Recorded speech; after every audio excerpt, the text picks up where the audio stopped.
बहुत समय पहले की बात है।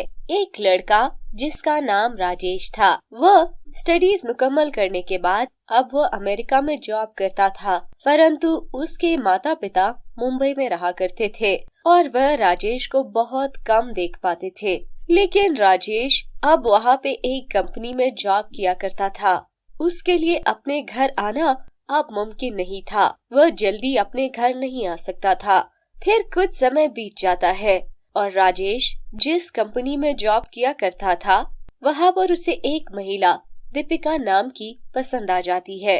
दीपिका एक अंग्रेज लड़की थी। राजेश दीपिका को बहुत पसंद करता है और वह उसे प्रपोज कर लेता है। Deepika, will you marry me? Yes, why not Rajesh? फिर कुछ समय के बाद राजेश दीपिका से विवाह कर लेता है और राजेश इस खुशी की खबर अपनी माँ को देता है। जब उसकी माँ को ये खबर मिलती है तो वह पहले तो बहुत हैरान होती है। फिर उसकी माँ सोचती है कि उसे अपनी बहू और बेटे को अब अपने देश वापस बुलाना चाहिए। फिर वह अपने बेटे से कहती है, अरे राजेश बेटा, अब बहुत हो गया वहाँ पर रहना, बस अब बहू को लेकर वापस अपने देश आ जाओ और हाँ, तुम अपनी जॉब का वापस मुंबई ट्रांसफर करवा लो।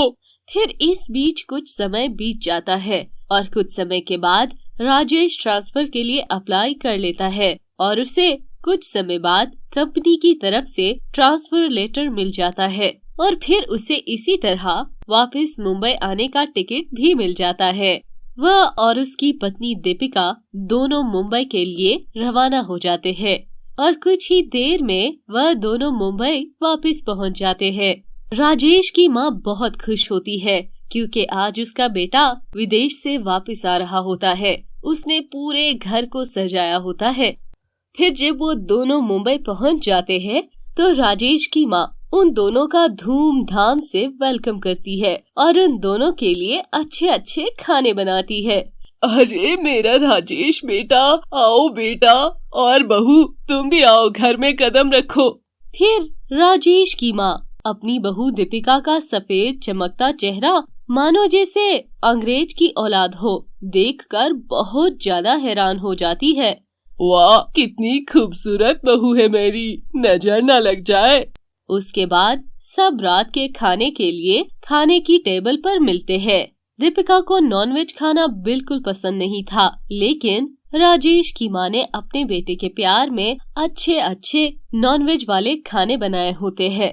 जब दीपिका खाने की मेज पर लगा हुआ खाना देखती है तो वह कहती है, अरे सासू माँ, मैं तो वेज ही खाना खाती हूँ, जबकि यहाँ तो सब कुछ नॉन वेज ही है और नॉन वेज तो मैं बिल्कुल नहीं खा सकती हूँ। यह सुनकर दीपिका की सास को बहुत गुस्सा आता है, मगर वो कुछ नहीं कहती और चुपचाप रसोई घर की तरफ चली जाती है और अपनी बहू दीपिका के लिए वेजी खाना बना कर लाती है।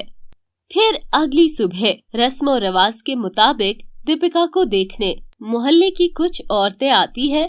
जब वह सारी दीपिका को देखती है तो वह सब हैरान रह जाती है क्योंकि दीपिका तो बहुत खूबसूरत और गोरी थी। वह दीपिका की सास से कहती है, अरे वाह, तुम तो अंग्रेज बहू लेकर आई हो, एकदम सफेद चूना। फिर उन्हीं औरतों में से एक औरत कहती है, अरे तुम्हारी बहू तो सामान भी बहुत लाई होगी। जिसे सुनकर दीपिका की सास कुछ नहीं बोलती। फिर इस तरह अगली सुबह राजेश अपनी जॉब पर जाने के लिए घर से निकलता है और वो शाम को वापस आता था। इसी तरह ये सिलसिला चलता रहता था। उसे क्या मालूम था कि उसके पीछे से घर में क्या होता है। दीपिका अपने पति राजेश के जॉब पर जाने के बाद पूरा दिन अपना हार श्रृंगार करती रहती थी और घर के किसी भी काम पर ध्यान न देती थी। इसी तरह एक दिन राजेश की माँ दीपिका के कमरे में जाती है, जहाँ पर वह देखती है कि दीपिका ने अपने चेहरे पर फेस मास्क लगाया होता है। फिर उसकी सास कहती है, अरे ओ सफेद चमड़ी, जरा घर के काम को भी देख लिया कर। अब मेरी बूढ़ी हड्डियों में इतनी ताकत नहीं है कि मैं पूरा घर संभाल सकूं। और हाँ, तुझे राजेश इसलिए तो नहीं ब्याह के लाया था कि तू पूरा दिन सोना सिंगार करती रहे। ये सुनकर दीपिका कहती है, अरे सासू मॉम, मैं कौन सा आपके खर्चे पर सोना सिंगार करती हूँ, ये सब तो मेरे पति राजेश की कमाई है।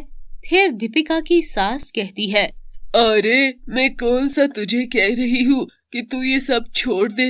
मैं तो तुझे सिर्फ ये कह रही हूँ कि जरा घर के कामों को भी देख लिया कर। फिर दीपिका ये सुनकर कहती है, अरे सासू मॉम, अगर मुझे अपने बनाओ श्रृंगार से फुर्सत मिल जाएगी तो मैं घर के कामों को भी देख लूंगी। इस तरह उन दोनों सास बहू में खूब झगड़ा हो जाता है। राजेश की तबीयत खराब होने के कारण वो ऑफिस से ऑफ लेकर जल्दी घर आ जाता है और अपने कमरे के बाहर खड़े होकर अपनी माँ और अपनी पत्नी की सारी बातें सुन लेता है और फौरन अपने कमरे में चला जाता है और वह अपनी पत्नी दीपिका से कहता है, दीपिका सुनो, मैंने तुमसे विवाह इसलिए नहीं किया था कि तुम रात दिन बनाओ श्रृंगार करो और रात दिन आराम किया करो और मेरी बूढ़ी माँ काम करे। मुझे तो तुम्हें कुछ कहने की जरूरत भी नहीं पड़नी चाहिए थी। तुम्हें तो खुद आगे से पूरा घर संभालना चाहिए था, मगर तुमने आज यह सब करके मुझे बहुत निराश किया है। जिसके बाद दीपिका को अपनी गलती का एहसास हो जाता है और वह अपनी सास और अपने पति से हाथ जोड़कर माफी मांगती है और कहती है, आज के बाद मैं अपनी सासू माँ को कोई भी काम करने नहीं दूंगी, बल्कि आप पूरा दिन आराम करेंगी सासू माँ। जिसे सुनकर राजेश और उसकी माँ खुश हो जाते हैं और वह दोनों दीपिका को माफ कर देते हैं। जिसके बाद दीपिका अपना पूरा घर संभाल लेती हैं और सबके साथ मिलकर खुशी खुशी जीवन बिताने लगती हैं।